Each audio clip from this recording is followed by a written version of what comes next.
Salam alaikum wa rahmatullahi wa barakatuh. Bienvenue dans la troisième partie du jeûne de bien-être du corps et du cœur. On a déjà fait deux parties. La première partie, on a évoqué la pratique du jeûne aujourd'hui, les erreurs essentielles commises par les jeûneurs, les conséquences à court terme et à long terme sur la santé, bien sûr. Et on a fini par donner des conseils pratiques afin de corriger le jeûne et de bénéficier d'un jeûne qui donne un bien-être et un rétablissement de notre santé. Dans la deuxième partie, on a parlé de la pratique du prophète sallallahu alayhi wa sallam du jeûne, ses recommandations et ses conseils. Donc le conseil que le prophète sallallahu alayhi wa sallam a donné à tous les musulmans qui pratiquent le jeûne, bien sûr avec des justifications et des preuves des hadiths du prophète sallallahu alayhi wa sallam et du Coran.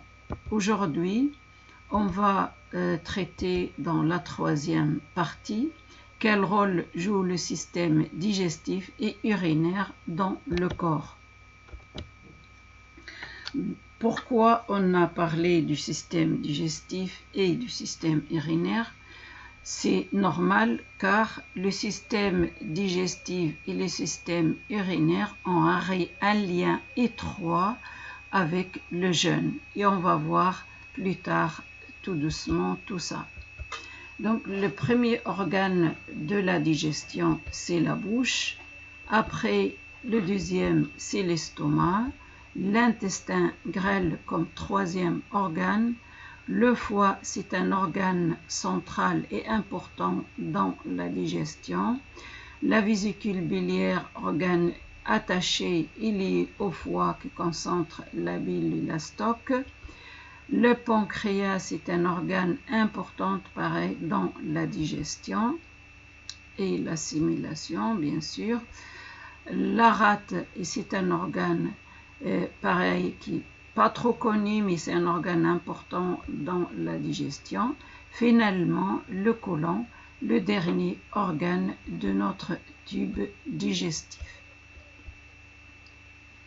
Les fonctions principales du système digestif, c'est la motricité et la contraction des organes afin de faire la transmission des aliments d'un organe à l'autre. Donc ça se fait par contraction. La sécrétion, chaque organe il sécrète des substances gastriques pour faciliter la digestion ou pour alcaliniser le bol alimentaire ou pour autre objectif. Donc la digestion comme troisième fonction, c'est la dégradation, la transformation de nos aliments en petits nutriments afin qu'ils soient absorbés finalement par l'organe d'absorption principal qui est l'intestin grêle. L'autre fonction du système digestif est une fonction immunitaire qui a un rôle important en présence de nos bactéries qui tapissent le système digestif. L'élimination, c'est une fonction bien sûr intéressante et importante d'élimination de nos déchets, mais après à la fin de tri, d'absorption, bien sûr il y aura les déchets qui vont être éliminés. La bouche. La bouche, c'est la première étape de la digestion. Donc, il fait deux sortes de transformations des aliments, mécaniques par les dents et chimiques par la salive, dont les sécrétions se font par les glandes salivaires qui sont situées à plusieurs endroits de la bouche. Dans la bouche, la sécrétion, elle peut atteindre 1,5 litre par jour de salive. La digestion, elle est à 40% de la digestion totale, une partie de la digestion, elle peut se passer, si on mâche bien, 40% de la digestion, elle se passe au niveau de la bouche. Le deuxième organe, c'est l'estomac. C'est un organe important qui fait le brassage donc, des aliments, un brassage mécanique par des contractions qui se fait au niveau de l'estomac, et donc il va se contracter pour faciliter le mélange et en même temps le passage des aliments vers l'autre organe.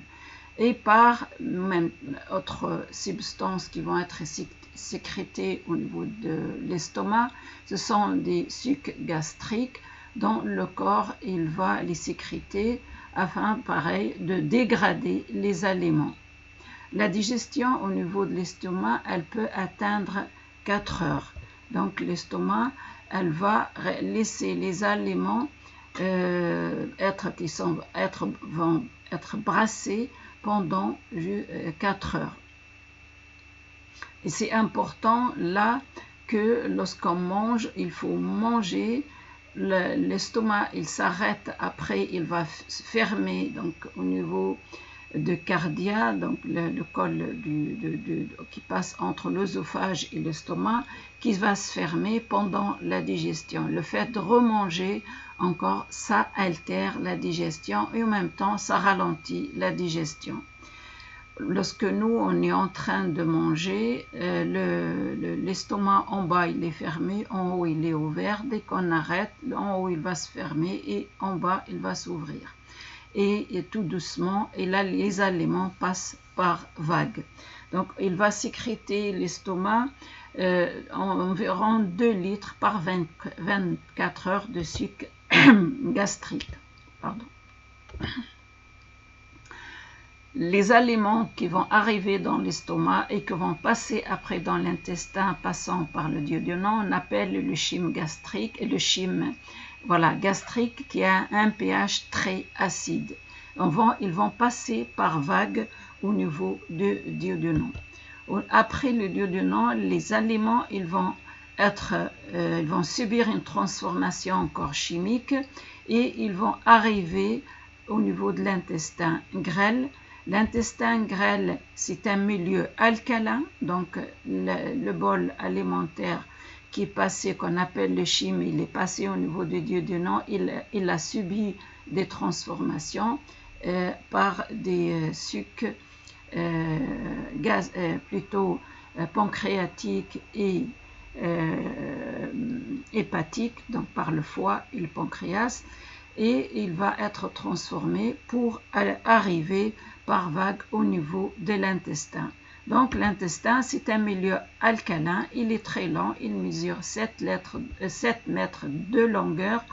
Dans le rôle principal, donc il y a plusieurs rôles, on va citer vraiment les rôles principaux. La dégradation des aliments, donc les nutriments qui arrivent encore, les aliments qui vont arriver dans les intestins, ils vont être dégradés encore pour passer à des petites molécules. Il va absorber les nutriments et c'est le rôle essentiel pour qu'il passe dans un vaisseau qu'on appelle la veine porte pour finalement arriver au niveau du foie. L'élimination, donc lorsqu'ils passent les nutriments, le reste, ils vont passer pour être éliminés au niveau du gros intestin. Une barrière, l'intestin grêle, c'est une bonne barrière de protection contre les agents pathogènes qui peuvent arriver par le bol alimentaire et qui n'étaient pas neutralisés au niveau, par exemple, par les acides et les sucs de l'estomac ou au niveau de la bouche, pareil. On peut neutraliser des agents pathogènes au niveau de la bouche, au niveau de l'estomac et finalement, ou avant, bien sûr, du duodénum, et à la fin, avant que les nutriments soient absorbés, ils vont être encore les agents pathogènes neutralisés au niveau de l'intestin. L'autre travail, pareil, il va être fait par le foie, qu'on va voir plus tard. L'autre organe on va le voir bien sûr tout de suite, après que les aliments passent par de l'intestin grêle, ils vont être filtrés, absorbés et passer par la veine cave, par la veine porte qui arrive au niveau du foie. Le foie, c'est un organe qui est gros, le plus gros dans notre corps. Il est de 1,5 kg. Il est placé, il est protégé par le côte du côté droit. Donc, c'est un organe qui a des fonctions importantes et intéressantes. Essentiellement, le foie, il va faire stocker les nutriments qui arrivent, bien sûr, qui constituent le sang, provenant de la digestion. Il va transformer et synthétiser, par exemple, les protéines, les sucres, les lipides. Il va fabriquer la bile et il a d'autres fonctions. Comme autre fonction principale, c'est le nettoyage et l'entretien. Donc, il élimine les toxines, il répare et régénère les cellules hépatiques. Un autre rôle, pareil, du foie, c'est que le foie, il a un rôle important sur nos émotions. Lorsqu'il y a de stress et de la colère, ça affaiblit notre organe foie et ça l'affecte. Donc le foie, il est, comment on dit, affaibli par la colère et bien sûr l'excès de colère. Le foie, il interagit avec la saison le printemps, bien sûr. C'est la saison d'extension, de poussée. Le foie, il a cette harmonie qu'il a l'extension pendant la saison du printemps. Le foie, c'est un organe qui on dit végétarien, donc il est apaisé, il est bien régénéré lorsque il a plus sa vitalité, sa force, lorsqu'on a plus un régime végétarien. Le foie, il pousse lorsqu'il est opéré, il y a une partie qui était pendant l'opération enlevée, donc il va régénérer, donc il se régénère pour ça comme un végétal. Dans la partie qui s'enlève, une feuille est coupée, elle va se régénérer. Donc voilà les fonctions essentielles de cet organe qui est important dans notre corps et dans la digestion, donc il faut bien le préserver.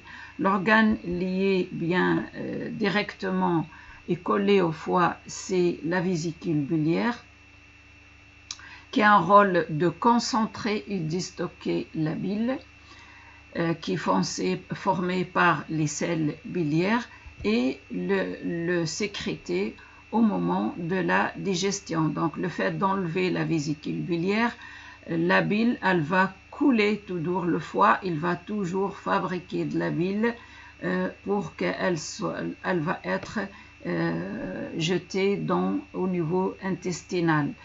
Donc le bienfait d'avoir cet organe, de le préserver, c'est-à-dire la vésicule biliaire, et c'est un réservoir qui va stocker et concentrer la bile, qui a un rôle important au niveau de la digestion.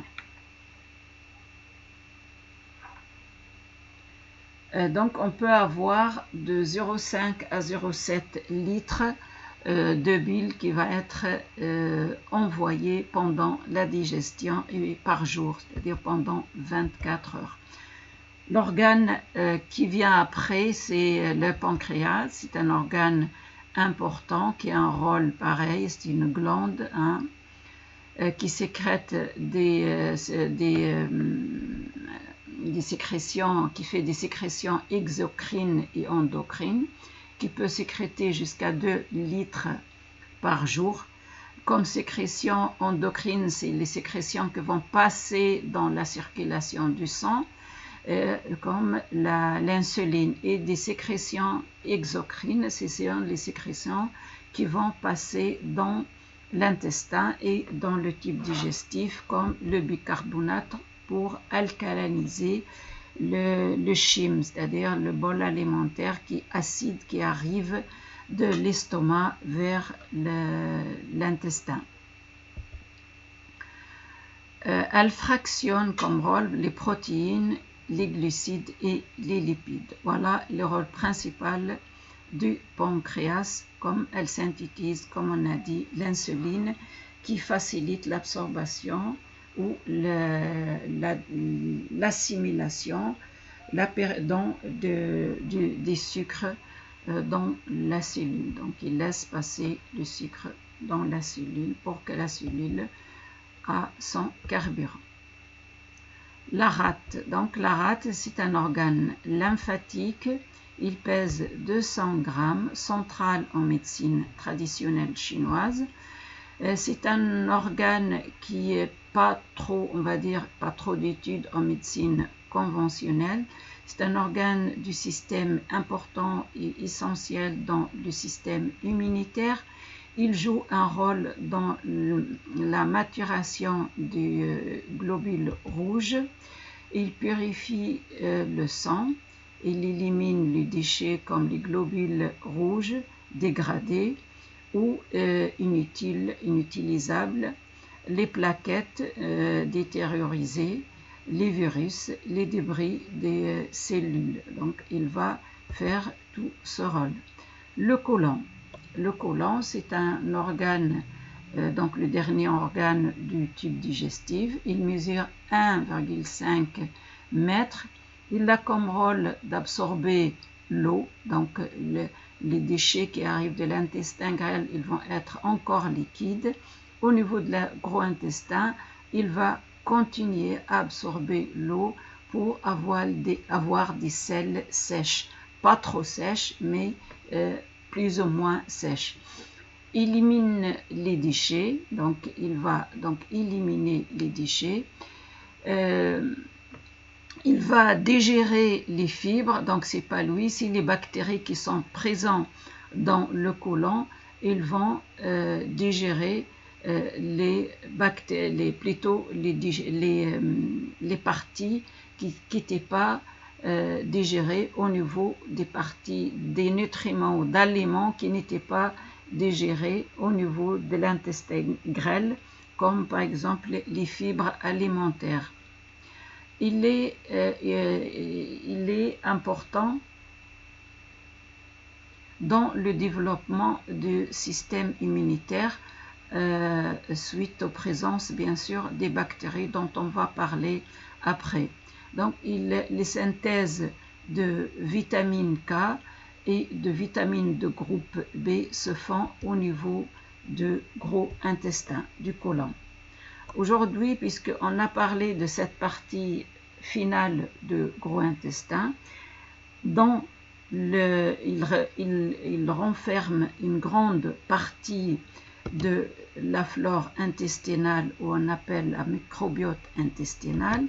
Cette microbiote dont essentiellement elle est présente au niveau du côlon, elle joue des rôles importants dans la digestion. Elle participe au bon fonctionnement du système immunitaire. Donc, les bactéries qui sont dans les intestins, elles ont un rôle sur le système immunitaire. Elle protège le type digestif des organismes et des agents pathogènes. Donc, c'est une barrière de protection des agents pathogènes. Ces micro-organismes, ils jouent un rôle important dans la fabrication de la vitamine K et de la vitamine de groupe B, comme le B5, le B12, le B8, limite les bactéries de pétrification, donc les bactéries qui sont dans nos intestins. Il y a bien sûr des bactéries qui sont bien pour notre hygiène intestinale. Il y a d'autres bactéries, des virus, etc., et d'autres gènes qui ne sont pas bien. Donc, les bonnes bactéries, ils vont limiter l'action de ces mauvaises bactéries, par exemple, qui font trop de fermentation, etc. Donc là, lorsque la personne, elle a beaucoup de gaz, elle ballonne beaucoup, que les mauvaises bactéries sont dominantes.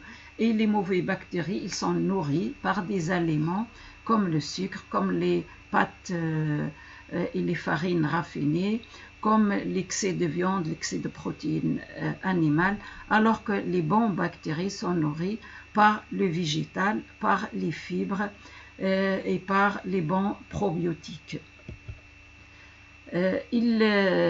Comme rôle encore de cette flore, de ces bactéries, c'est digérer certains aliments dont on vient de parler avant, qui ne sont pas assimilables au niveau du système digestif. C'est comme les glucides complexes, les fibres, au niveau du côlon ascendant, les protéines et le cholestérol au niveau du côlon descendant. Donc ça va se passer au niveau de plusieurs parties du côlon où va finir l'assimilation et la dégradation de ces nutriments qui vont être importants pour nourrir ces bactéries et pour donner une bonne barrière de protection, une bonne assimilation, un bon transit et une bonne immunité. Et pareil, qu'il y a un lien important, l'immunité, sur l'angiogénèse intestinale, qui est la présence des vaisseaux qui se font, par exemple, lorsqu'il y a une tumeur qu'elle va chercher à se nourrir. Donc, il y aura des vaisseaux qui vont être développés secondaires au vaisseau principal. Il y a un lien d'une vidéo qui explique bien le rôle de la microbiote. Vous pouvez regarder cette vidéo. En plus le rôle de la flore intestinale ou de la microbiote, on va voir que cette flore, elle n'est pas répartie de la même manière dans notre corps ou dans notre type digestif. On va voir le pourcentage le plus faible, ça va être dans l'estomac. Donc l'estomac, elle contient des bactéries, mais ils sont faibles suite à l'acidité élevée. Ces bactéries, ils sont bons pour notre bien et notre hygiène de notre type digestif. Le nombre de bactéries, il va augmenter en descendant vers le duodénum, vers l'intestin grêle, vers le côlon et à la fin vers le rectum, dans les nocelles. Donc on va avoir à la fin, dans le côlon, on va avoir de 10 puissance 12 à 10 puissance 14 bactéries par gramme. Donc c'est important le nombre de bactéries qu'on a. On a un nombre de bactéries qui est supérieur au nombre de cellules de notre corps.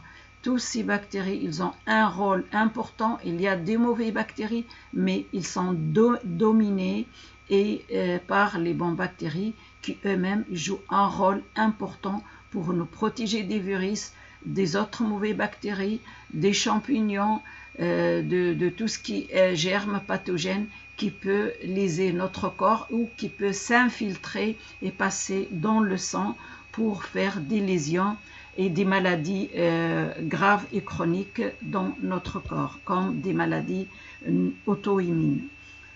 Autre système qui est important au niveau du système digestif, on appelle le système nerveux entérique. C'est un système qui tapisse tout le tube digestif, qui joue un rôle important. Il est reparti le long de notre type digestif, bien sûr, qui joue un rôle important. Il est formé de plus de 100 millions de neurones. Donc, il y a plusieurs neurones, donc des centaines et des milliers de neurones qui sont tout le long de notre type digestif. Il commande le péristaltisme du tube digestif, donc c'est-à-dire les contractions, donc le rôle important parce que le tube digestif, il se contracte inconsciemment de nous, donc lorsqu'il se contracte, on est en train de dormir, on n'entend rien, le tube digestif, il travaille. On va l'entendre, on va le voir, ça. Si on a mal à l'estomac, on va sentir les contractions et les douleurs. Donc là, c'est qu'il y a un problème au niveau de tube digestif et le système nerveux. Donc il n'y a pas un équilibre, mais lorsqu'il y a un bon équilibre, il va contrôler bien, il n'y a pas de problème de pathologie, il n'y a pas de problème de digestion, etc. Donc le système nerveux entérique, il va jouer un rôle de contraction de notre tube digestif pendant le travail de la digestion. Il contrôle le transit, bien sûr. Il ne faut pas que le transit soit trop fort ou un transit trop ralenti. Il règle le fonctionnement intestinal. Donc voilà un des rôles. Encore un rôle important, il contrôle la barrière intestinale. Donc il va contrôler l'absorption des nutriments, le contrôle des agents pathogènes qui sont présents dans le tube digestif. Voilà le rôle de ce système digestif, de ce système entérique, de ce système nerveux dans le tube digestif. Un autre système important qui a un lien direct avec le jeûne, c'est le système urinaire qui est formé par les deux reins, la vessie, bien sûr les tuyaux qui vont du rein à la vessie, les surrénales. Donc le rôle de système urinaire est important dans plein de choses. On va voir, un rein il pèse 140 grammes pour un adulte. Il consomme le quart d'oxygène de tout le corps, donc il consomme beaucoup d'oxygène, car regardez, il filtre environ 180 litres par jour de sang. Donc il travaille beaucoup pour faire nettoyer et filtrer, éliminer l'eau et garder les nutriments, bien sûr, et les déchets qui sont solubles dans l'eau. Les fonctions principales des reins, l'élimination des déchets par filtration du sang, le maintien de l'équilibre hydroélectrique, donc il laisse les pH équilibrés, le maintien de l'équilibre acide-base, donc l'équilibre hydroélectrique et l'équilibre de pH dans le sang. Il faut que le pH soit toujours stable ou plus ou moins presque très stable. Il sécrète certaines hormones par le surrénal comme la rénine, règle la tension artérielle. Donc la tension artérielle, elle est importante. Lorsque la tension monte, il y a une sécrétion d'une hormone qui est envoyée dans la circulation pour que l'élimination d'eau se fait par les reins. Voilà comme le rôle principal du fonctionnement des reins. Pour information, les reins et le foie consomment 79% de notre énergie. Pour que le foie se régénère, se nettoie, les reins, pareil, ils vont consommer 79% de notre énergie. C'est-à-dire le fait de jeûner, on va reposer ces deux organes, donc on va bénéficier de cette énergie. Voilà les produits chimiques qui peuvent arriver malgré le travail de l'estomac, le travail du pancréas, le travail du foie, donc de la bile, le travail de l'intestin, de la barrière de protection par les bactéries.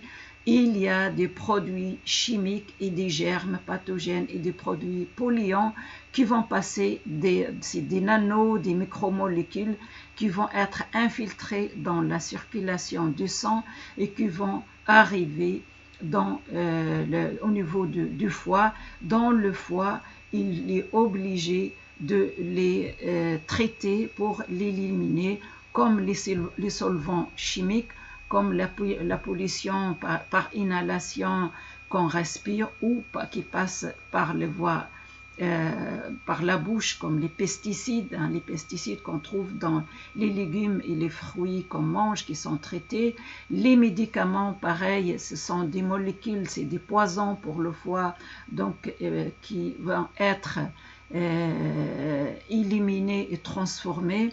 Les conservateurs, pareil, qui sont des produits, qui sont dans les produits qu'on consomme et qui sont des produits toxiques que le foie il doit l'éliminer. Les hormones qu'on les trouve, que ce soit dans les médicaments, dans les volailles, dans les animaux qu'on consomme, les poissons, etc. Et tout ça, le foie, il est dans l'obligation de les transformer et de les éliminer. Voilà, j'ai fini pour la troisième partie du jeûne de bien-être du corps et du cœur. N'hésitez pas à faire votre commentaire. Pour la quatrième partie, ça va être sur les preuves scientifiques. Donc, à bientôt et à la prochaine fois.